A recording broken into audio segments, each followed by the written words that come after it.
दृष्टि गोचर है जो जग में, इसका सकल पसारा है। दृष्टि गोचर है जो जग में, इसका सकल पसारा है।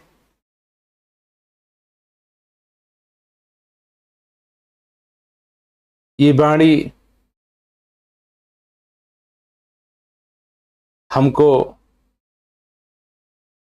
इस निराकार प्रभु की उपस्थिति के बारे में बता रही है।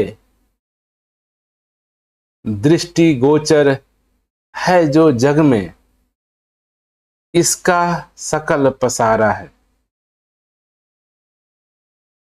दृष्टि गोचर अर्थात आमतौर पे अगर मैं अपनी आंखों से जो भी देखता हूं,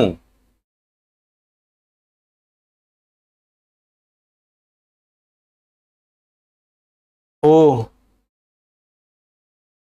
परमात्मा प्रभु मैं नहीं मानता हूं। इसीलिए संतों ने इस वाणी में कहा कि जो भी आपकी दृष्टि है, जिसको देखती है, उसको जनरली हम अपने आम तौर पे पदार्थ का नाम देते हैं, वस्तुओं का नाम देते हैं, संसार का नाम देते हैं, जग का नाम देते हैं। और ये पूरे जग में, पूरे संसार में दृष्टिगोचर है जो जग में, इस संसार में, इस जग में जो मेरी आंखें देख रही हैं, जो पदार्थ देख रही हैं, जो संसार देख रही हैं, केवल ये संसार ही नहीं है, ये जग ही नहीं है। इसी जग के अंदर, इसी संसार के अंदर भी ये स्वयं निराकार परमात्मा, इसका सकल पसारा हर जगह एक जैसा इस निराकार परमात्मा प्रभु की उपस्थिति उपलब्ध है। फिर संसार में अधिकतर पाया जाता है कि हम लोग इस अपने धर्म के अनुसार, अपने रीति रिवाज के अनुसार, अपने जगह वातावरण के अनुसार हम अपने इष्ट को, परमात्मा को, भगवान को, गॉड को जानने का, देखने का, प्रार्थना करने का, याद करने का, पूजा करने का, पाठ करने का, वर्शिप करने का, नाना प्रकार की गतिविधियों में हम इंसान संलिग्ध हैं। ये संत महात्मा कहते हैं, ये वाणी बता रही है कि इस पूरे जगत में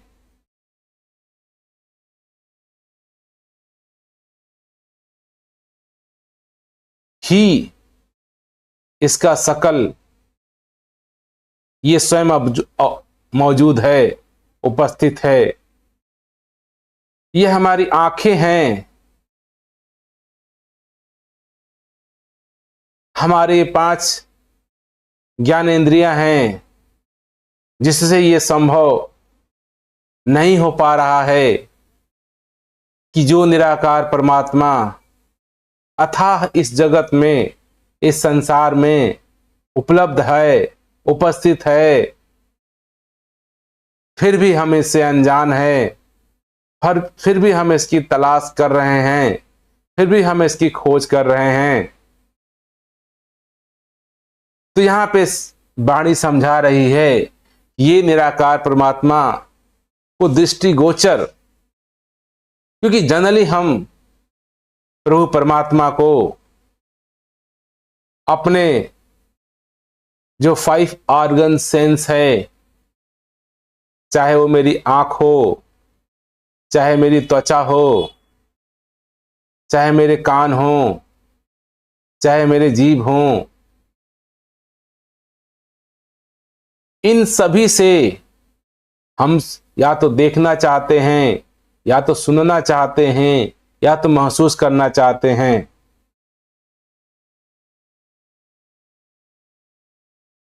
सबसे बड़ी विडंबना है कि ये जो मेरा मनुष्य का शरीर है,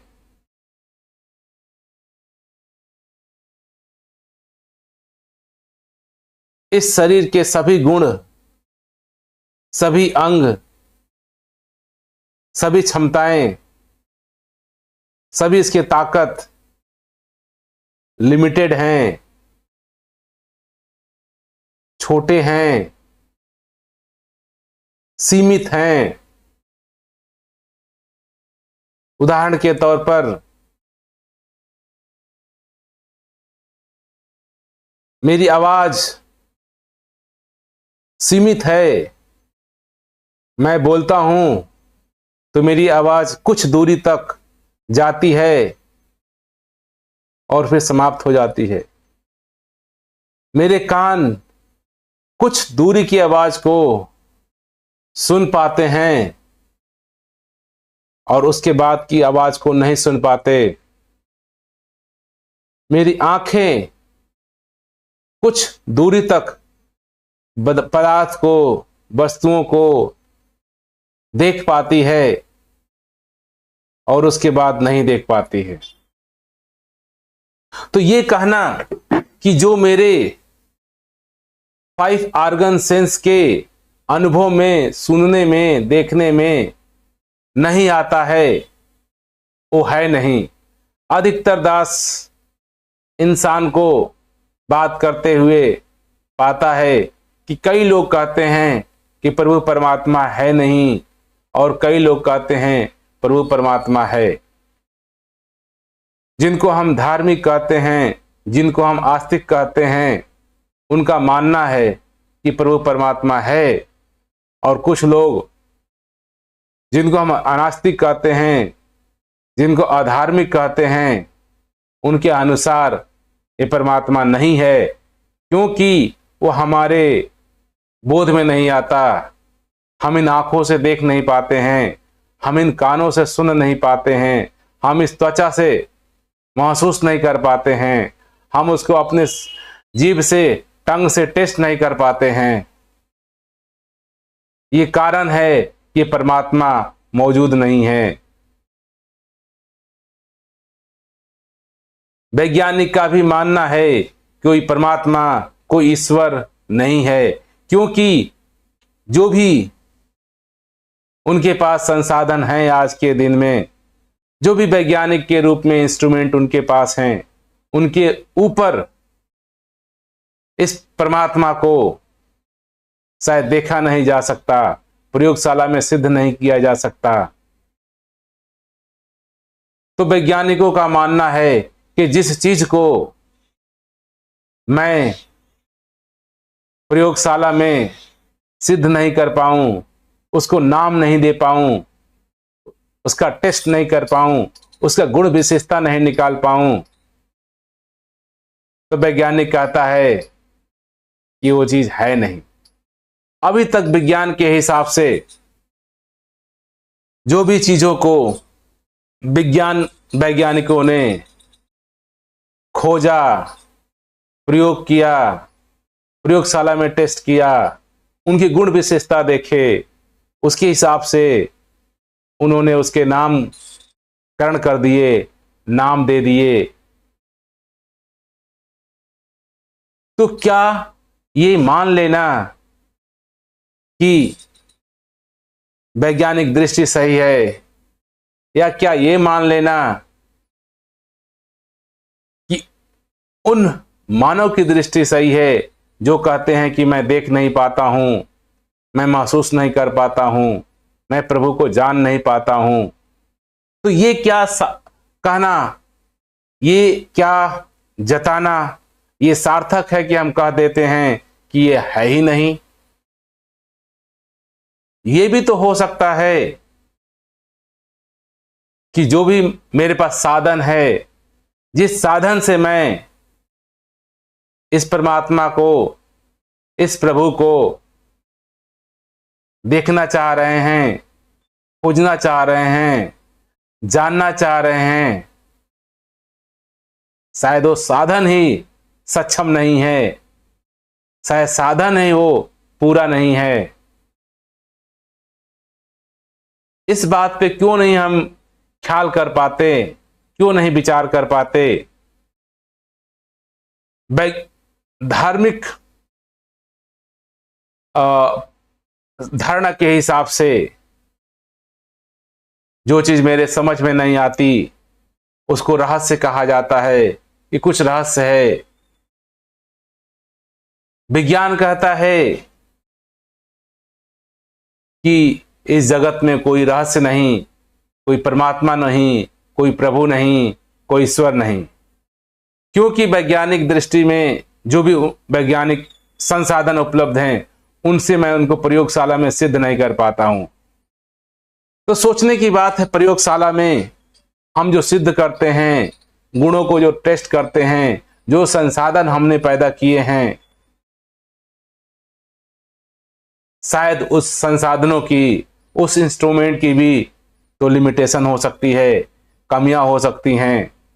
यह हम क्यों नहीं विचार करते, ये वैज्ञानिक क्यों नहीं विचार करता कि जो संसाधन उसने आज तक बनाए हैं वो साधन वो सक्षम नहीं हैं अभी देखने के लिए, प्रयोगशाला में टेस्ट करने के लिए। तो दास का कहने का मतलब यह है कि जो ये दृष्टिगोचर है पूरे जग में निराकार के रूप में, जिसका सकल रोम रोम में प्रेजेंट होना, उपस्थित होना जो मौजूद है, शायद मैं जो मेरे पास इंस्ट्रूमेंट आंख के रूप में, कान के रूप में, त्वचा के रूप में, जिह्वा के रूप में, कानों के रूप में उपलब्ध है, ये सक्षम नहीं है। अगर मैं यहां बैठा हूं, मैं यहां से 100 किलोमीटर देख पाता हूं, तो क्या ये मेरा मानना कि 100 किलोमीटर के बाद धरती नहीं, आकाश नहीं, हवा नहीं, पानी नहीं, जीव नहीं, क्या ये बात सही मालूम होती है? क्या ये बात सही लगता है? बिल्कुल नहीं।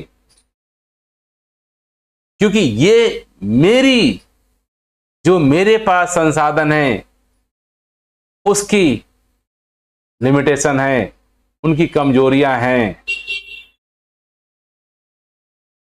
कमजोरियां को हम छिपाने के लिए, कमजोरियों को हम न मानने के लिए, मैं ये इस बात को स्वीकार नहीं कर पा रहा हूं, इस बात को मैं देख नहीं पा रहा हूं कि जो मेरे पास संसाधन है, जो मेरे पास वस्तुएं हैं, जिसके द्वारा, जिसके वजह से मैं इसको, जो दृष्टिगोचर है, इसको मैं देखने का प्रयास कर रहा हूं, जानने का प्रयास कर रहा हूं।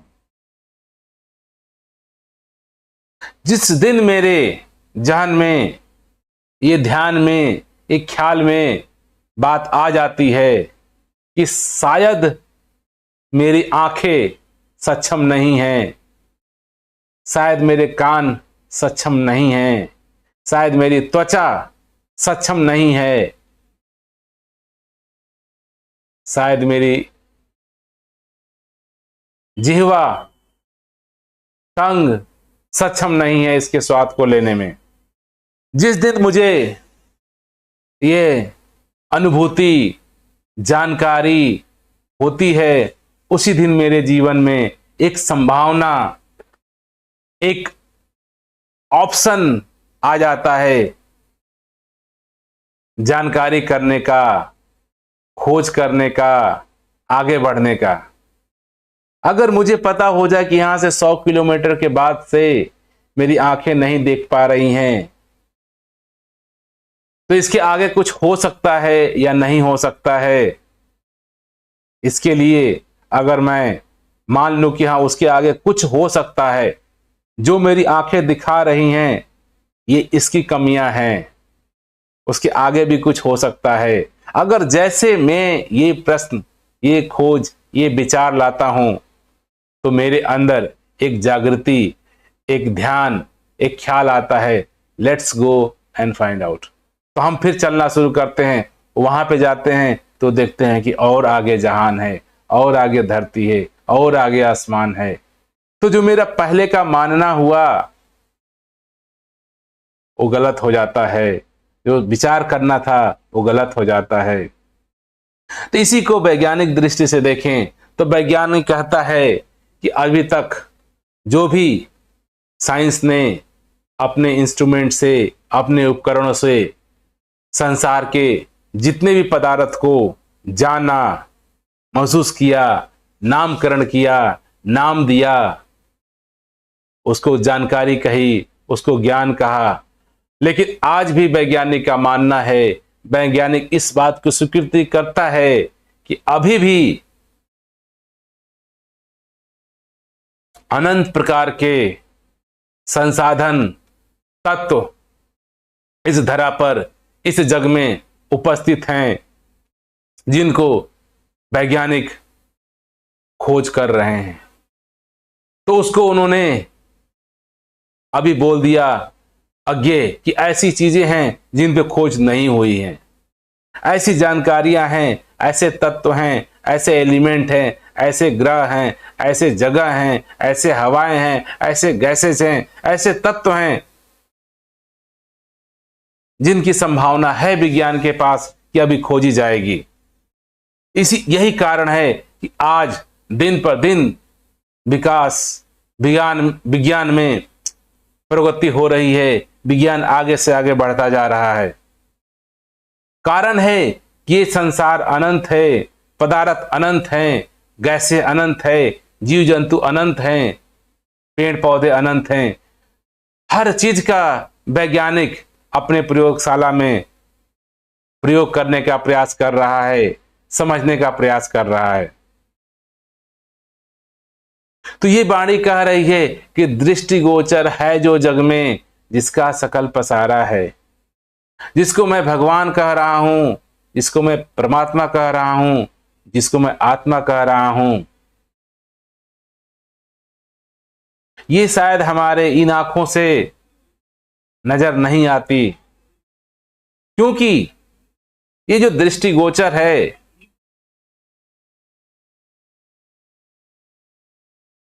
मेरी आंखें उन्हीं चीजों को देख पाती हैं जो मुझसे दूर हैं, जो मेरे बाहर हैं।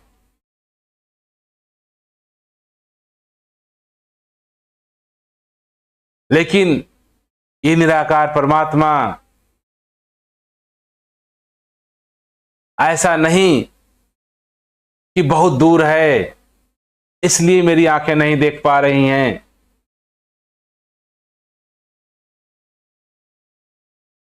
ये भी तो हो सकता है। जनरली हम सभी का मानना है कि परमात्मा कहीं कभी दूर है जिससे मेरी आंखें देख नहीं पाती। ये भी तो संभावना हो सकता है प्रभु परमात्मा, ये निराकार इतना पास है कि मैं देख नहीं पा रहा हूं, क्योंकि ये मेरी आंखों की कमजोरियां हैं। एक सीमित दायरे तक ही मेरी आंखें देख पाती हैं, एक सीमित दायरे के बाहर नहीं देख पाती, एक सीमित दायरे के पीछे नहीं देख पा। आज मैं यहां खड़ा हूं तो एक सीमित दायरे तक मेरी आंखें देख सकती हैं, एक सीमित दायरे के बाहर नहीं देख सकती, एक सीमित दायरे के अंदर भी नहीं देख सकती। तो एक ऐसी कहानी कई बार दास सुनता है कि जब प्रभु परमात्मा ने संसार को रचा तो नाना प्रकार के ग्रह उपग्रह बनाए, जीव जंतु बनाए, पेड़ पौधे बनाए, पशु पक्षी बनाए, और अंत में प्रभु परमात्मा ने इस मनुष्य की रचना की। और कहते हैं कि प्रभु परमात्मा मनुष्य को बना करके दुविधा में फंस गया, परेशानी में फंस गया। मनुष्य से पहले उसने जो भी जीव जंतुओं की रचना की थी, उसे प्रभु परमात्मा को कोई दिक्कत नहीं था, कोई परेशानी नहीं था। प्रभु परमात्मा ने कि मानव के रूप में, इंसान के रूप में एक इतना पावरफुल जीव की रचना कर दी जिसको इंसान मानव कहे।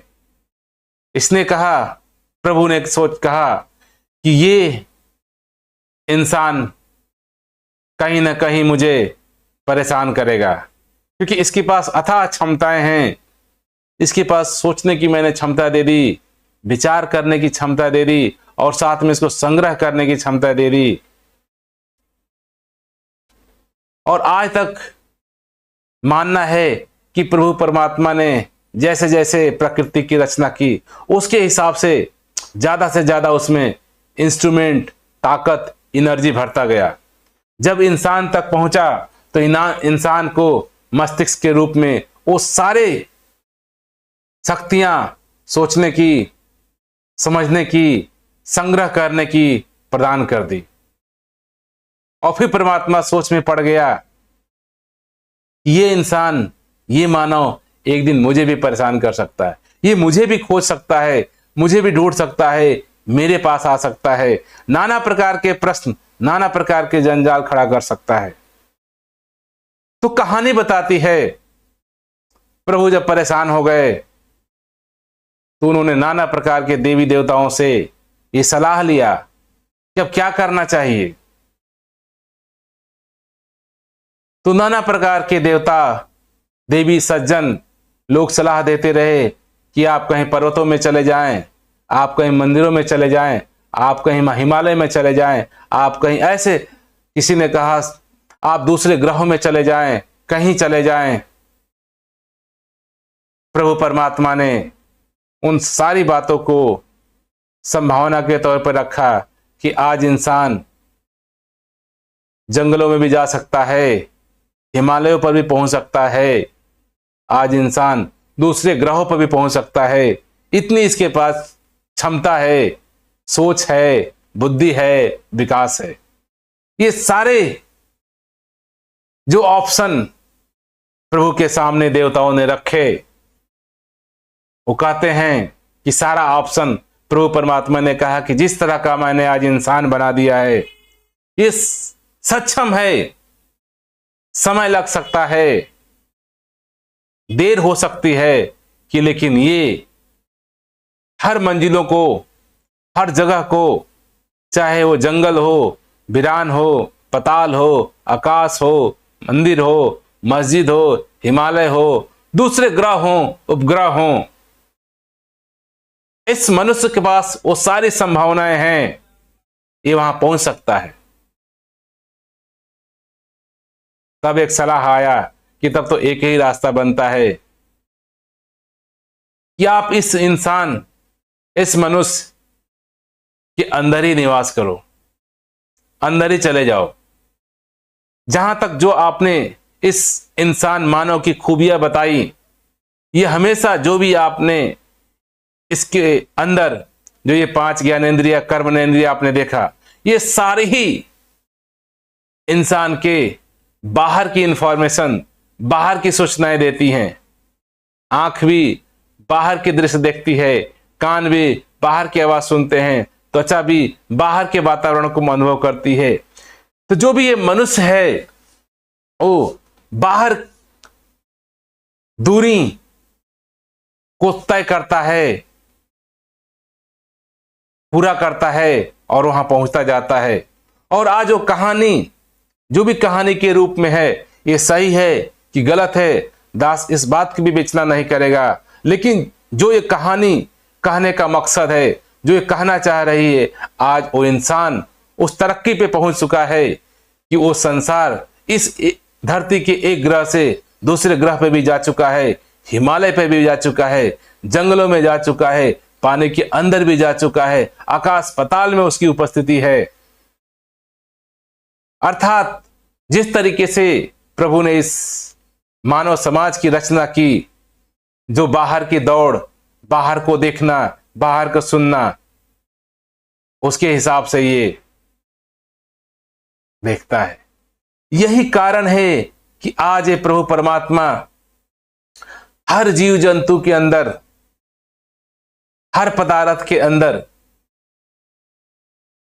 उसी के रूप में, उसी के जैसा उसके अंदर मौजूद होता है।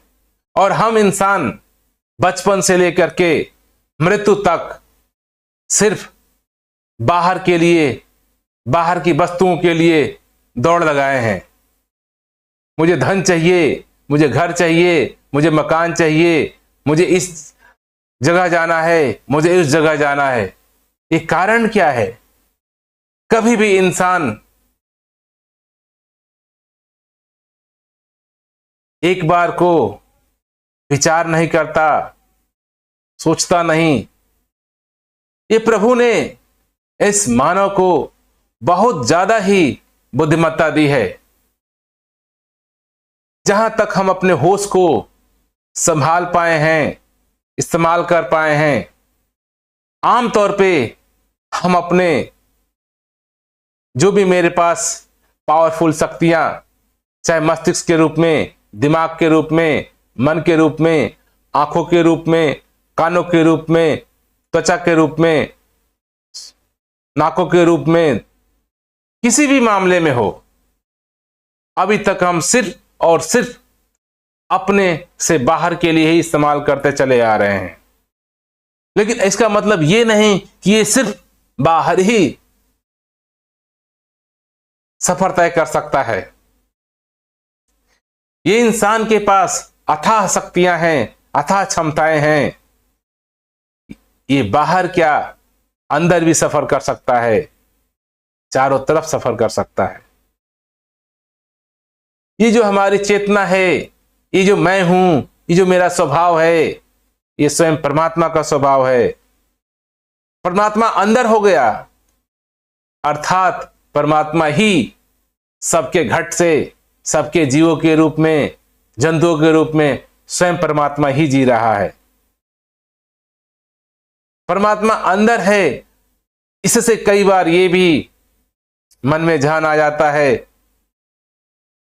क्या वो बाहर नहीं है, क्योंकि ये बाणी कहती है दृष्टिगोचर है जो जग में, इसका सकल पसारा है। जो इन आंखों से दिख नहीं रहा है, पूरे जग में, पूरे संसार में, पूरे ब्रह्मांड में उपस्थित है। अगर पूरा संसार में उपस्थित है, संसार में ये मेरा शरीर भी आता है, आपका भी शरीर आता है, एक जैसा, एक रूप में ये तत्व उपलब्ध है। और आज यही कारण है कि मैं अपने को छोड़ करके, अपने स्वभाव को छोड़ करके दुनिया के हर पदार्थ को जो मुझसे दूर है, उसको पाने की दौड़ में लगे हुए हैं। और ये बड़ी विडंबना है कि हम थोड़ा भी विचार नहीं करते, सोच नहीं करते, कि जिसको मुझे ढूंढना है, जिसको मुझे पाना है, एक बार देख लें कि मेरे पास ही तो नहीं, मैं स्वयं तो नहीं, मेरा खुद का स्वभाव तो नहीं, खुद ही तो नहीं मैं बोल रहा हूं, खुद ही तो नहीं मैं जी रहा हूं। कई बार होता है कि हम सिर्फ परिस्थितियों के हिसाब से, बचपन से ही ये हमको ऐसी सिखलाई दी गई, भागते रहो, भागते रहो, दौड़ते रहो, दौड़ते रहो, आपको पाना है, पाना है। और हमारा चित्त ऐसा हो गया है, बुद्धि ऐसी हो गई है, एक पल, एक क्षण ठहर के विचार नहीं कर रही है। कौन दौड़ रहा है, किसके लिए दौड़ रहा है, किसको पाना है। दास को एक कहानी याद आ रही है। एक राज्य था और उस राज्य के राजा ने को बड़ी चिंता थी कि उसका मंत्री, जो प्रधानमंत्री था, जो विशेष सलाहकार था, वो बुजुर्ग होता जा रहा था और उसको एक कुशल, चालाक, बुद्धिमान पर्सनल सलाहकार चाहिए था। और उसने पूरे राज्य में ये घोषणा करा दी कि मुझे एक अपने राज्य का पर्सनल सलाहकार के रूप में, पर्सनल मंत्री के रूप में एक विशिष्ट, जानकार, बुद्धिमान, करार बुद्धि की जरूरत है। और ये सूचना सुन करके पूरे देश से नाना प्रकार के बुद्धिमता, जीवी लोग परीक्षा के लिए उपस्थित हुए। वो जो बुजुर्ग था उसने कहा कि इन बहुत सारे लोगों का मूल्यांकन करने के बाद, परीक्षा लेने के बाद, दास अर्थात वो मंत्री ने कहा कि दास ने 3 लोगों का चुनाव किया है। अब इन 3 लोगों में से मैं चुन नहीं पा रहा हूं राजा कि इसमें से किसको, कौन सर्वश्रेष्ठ है, कौन बुद्धिमान है, क्योंकि मेरी दृष्टि से ये तीनों ही सर्वश्रेष्ठ लग रहे हैं, बुद्धिमान लग रहे हैं और इस पद के काबिल हैं। अब मैं परेशानी अवस्था में आ गया हूं कि किसको सेलेक्ट करूं और किसको रिजेक्ट करूं, किसको चुनूं, किसको नहीं चुनूं। राजा ने कहा कोई बात नहीं, एक अंतिम परीक्षा की जाएगी। तो उन तीनों को यह सूचना दे दी गई कि अब राजा के तरफ से एक अंतिम परीक्षा होगी और उस परीक्षा में जो भी उत्तीर्ण पाया जाएगा वही इस राज दरबार का, इस राज्य का मंत्री हो जाएगा। उस राजा ने कहा कि यह भी सूचना दे दी जाए तीनों को कि कल एक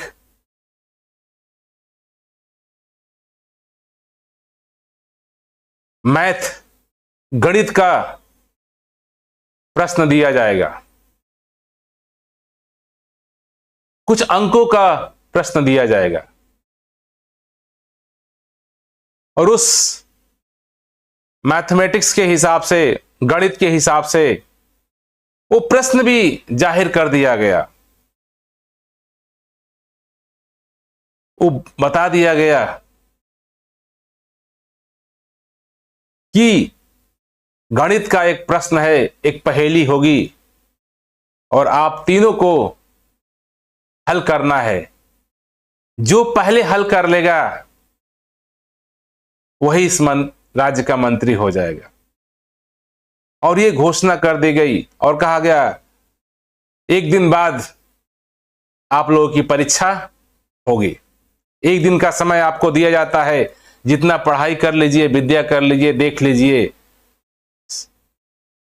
तो उन तीनों में से तीनों ये इंफॉर्मेशन लेकर के, सूचना लेकर के अपने अपने घर को रवाना हो गए।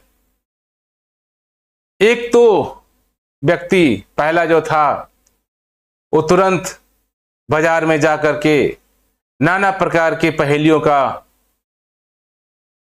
गणित की पुस्तक ले आया और नाना प्रकार की पहेलियों का अध्ययन करने लगा। ये देख करके दूसरा व्यक्ति भी सोचा कि लगता है कि मुझे भी अपने गणित का पुनराभ्यास कर लेना चाहिए।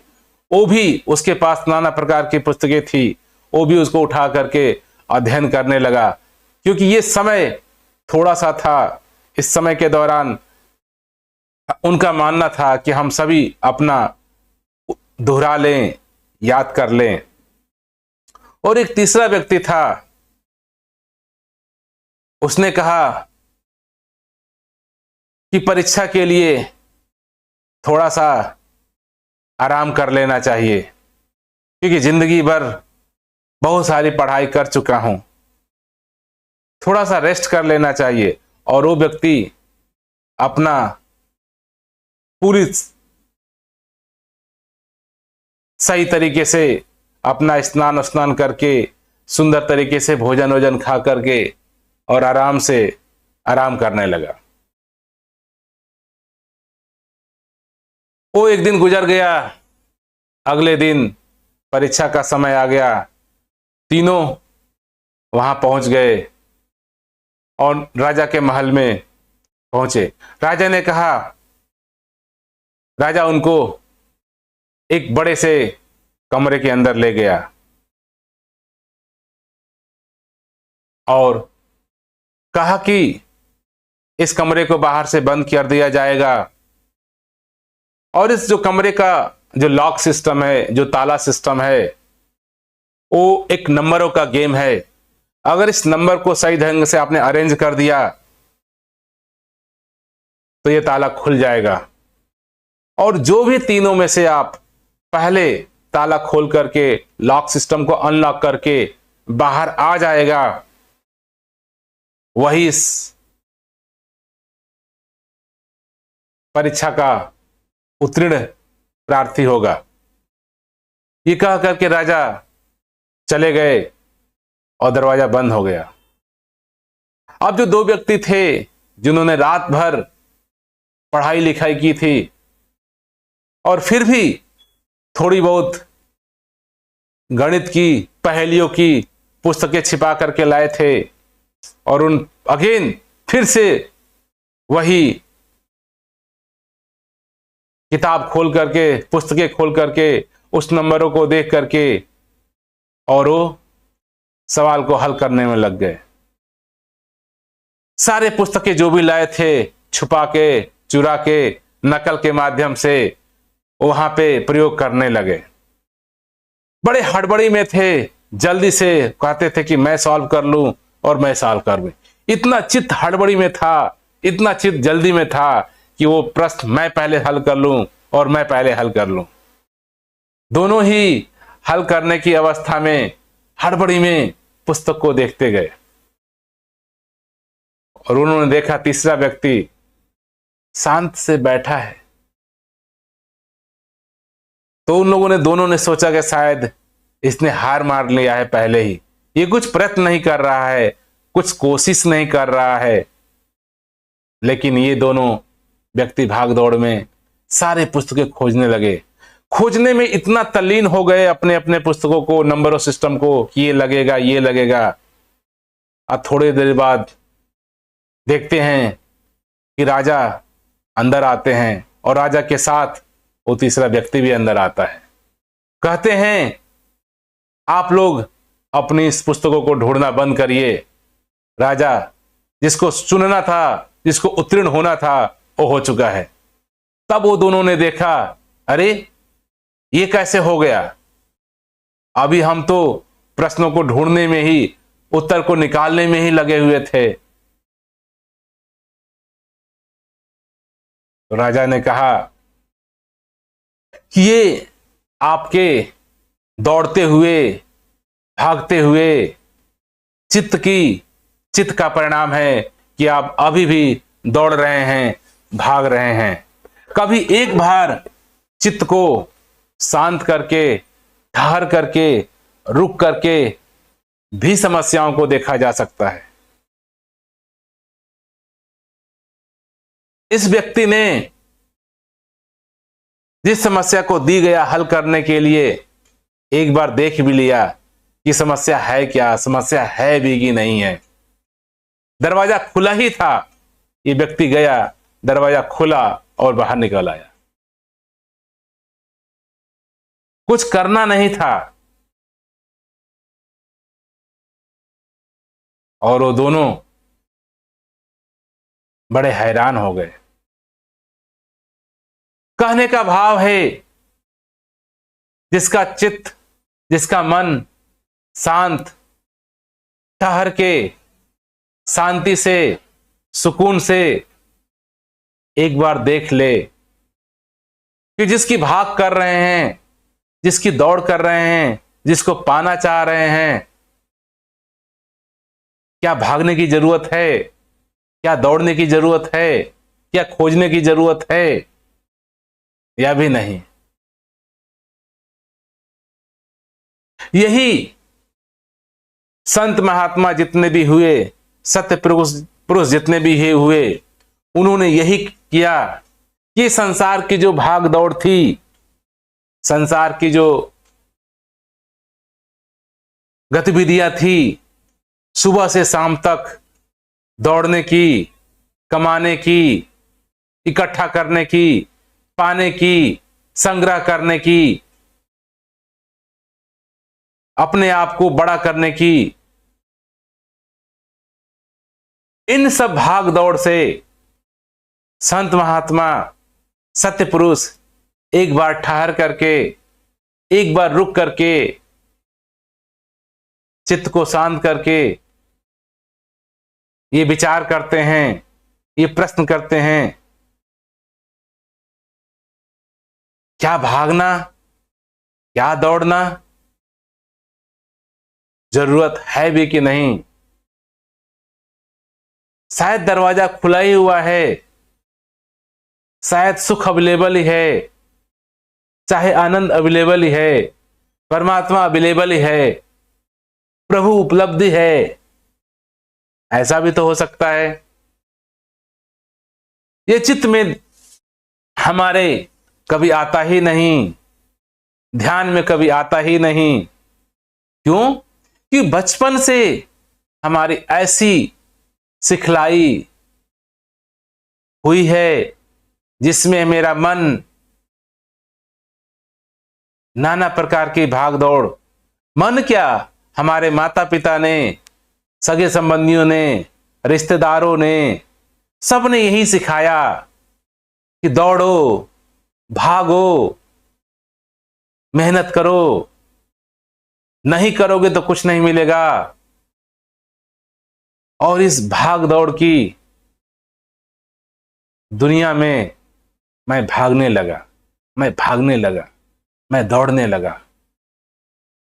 जो इंसान जीवन भर दौड़ता ही रहेगा, भागता ही रहेगा, तो कैसे संभव है कि वो सुकून को प्राप्त करे, आराम को प्राप्त करे, आनंद को प्राप्त करे, स्वयं को प्राप्त करे, प्रार्थना को प्राप्त करे, प्रभु को प्राप्त करे।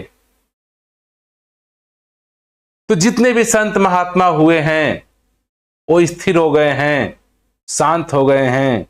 अशांत होकर के उन्होंने पाया कि जिसको मैं ढूंढ रहा था वो मुझसे तो दूर था ही नहीं।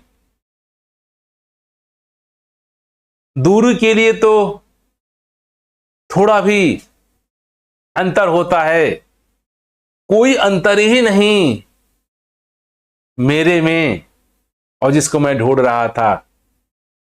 शायद हम अलग थे ही नहीं, लेकिन ये समाज की जानकारियां ने, विद्याओं ने मुझे ऐसा चित्त बना दिया है, चित्त पैदा कर दिया है, सिर्फ बाहर देखने का, बाहर दौड़ने का, बाहर भागने का, बाहर से चीजों को इकट्ठा करने का, अपना बनाने का, मेरा होने का। संसार ने मेरे जीवन में मैं के भाव को मजबूत करने के लिए, मैं के भाव को, मैं के अहंकार को और बड़ा करने के लिए सारी शिक्षाएं, सारी विद्याएं समाज के रूप में हमको दी जा रही हैं। मुझे अपने नाम को बड़ा करना है, मुझे अपने यश को बड़ा करना है, मुझे अपने धन को बड़ा करना है। मुझे धन ज्यादा चाहिए, मुझे ऐश्वर्य ज्यादा चाहिए, मुझे ख्याति ज्यादा चाहिए। मेरा अहंकार जितना बड़ा हो जाए, मेरा ये बड़ा हो जाए, मेरा परिवार बड़ा हो जाए, मेरा धन दौलत बड़ा हो जाए, मैं सबका मालिक हो जाऊं।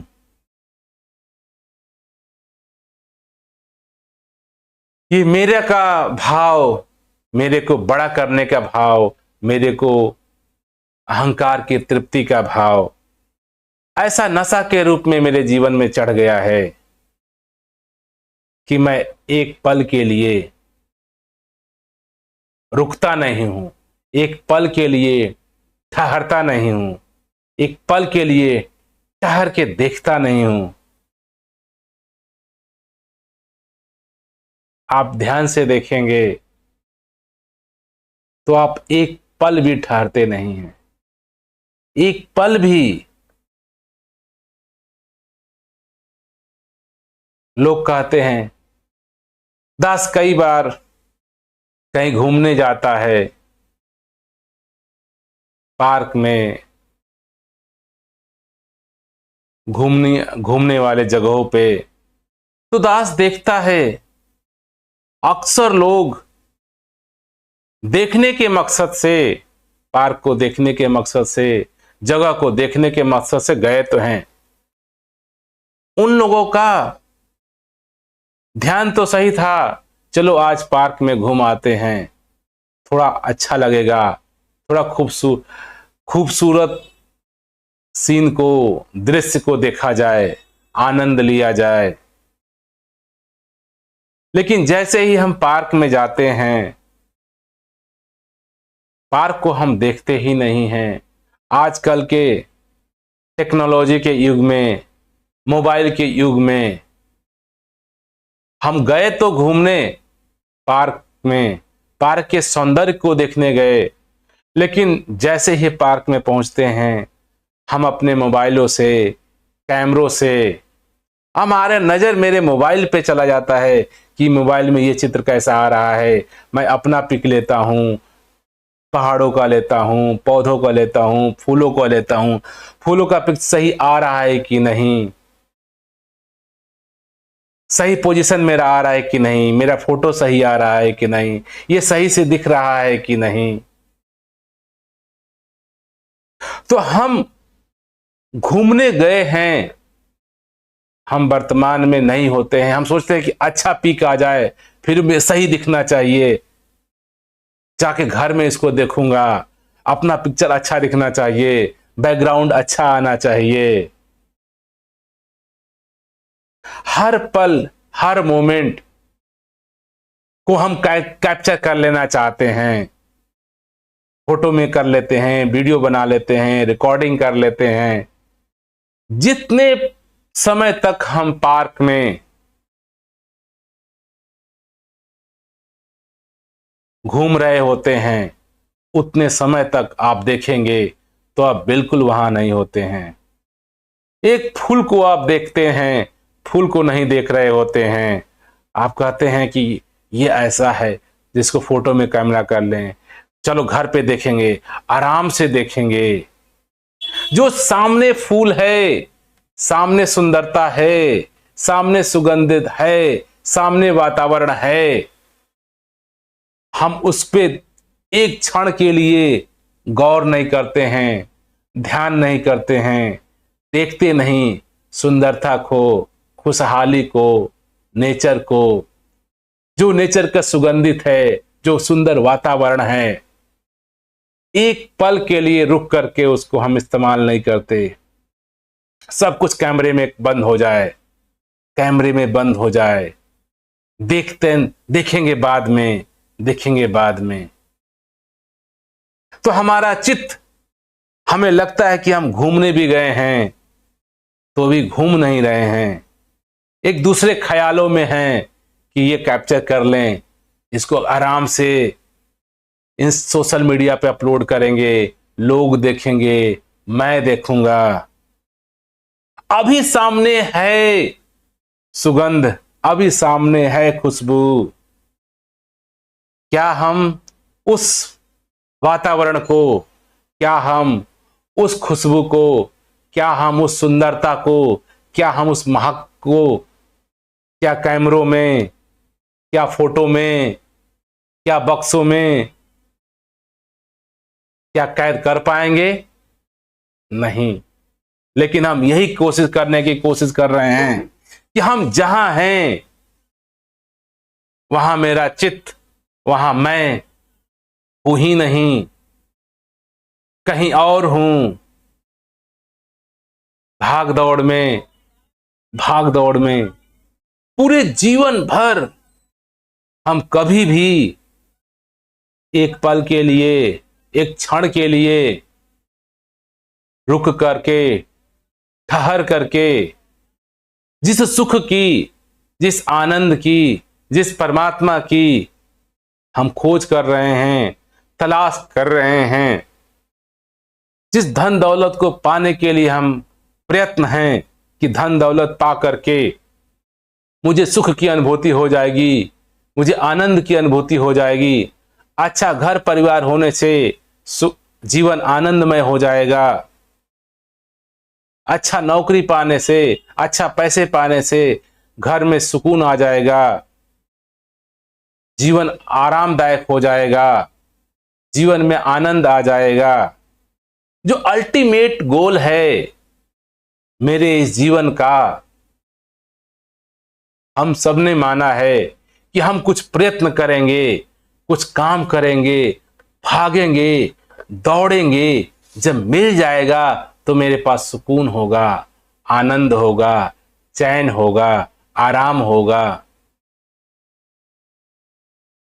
सुख पाने के लिए, आनंद पाने के लिए, आनंद जीने के लिए चित्त कैसा होना चाहिए, विचार कैसा होना चाहिए? कभी विचार नहीं करते कि हमें अगर आनंद चाहिए, चैन चाहिए, सुकून चाहिए तो कैसे होगा? क्योंकि हम तो बचपन से लेकर के अभी तक एक पल, एक क्षण के लिए रुकते ही नहीं, ठहरते नहीं।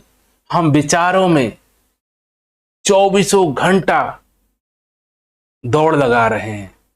अभी ये करना है, अभी ये करना है, इसको ऐसे करना है, वहां जाना है, ये लाना है, वो लाना है, ऐसे करना है, वैसे करना है, ये हो गया था, उसको वहां बोलना है। आप एक बार देखिए, सोचिए, आप पल भर के लिए भी कैसे सुकून आएगा, कैसे मैं इस शांत को अनुभव करूंगा, कैसे मैं आनंद को अनुभव करूंगा? वो मेरा चित्त नहीं, वो मेरा स्वभाव नहीं, मैं कुछ और हूं और बना बैठा हूं कुछ और। मैं बिल्कुल शांत स्वरूप निराकार परमात्मा का रूप हूं, सारे सुखों का खजाना हूं, सब सुख शांति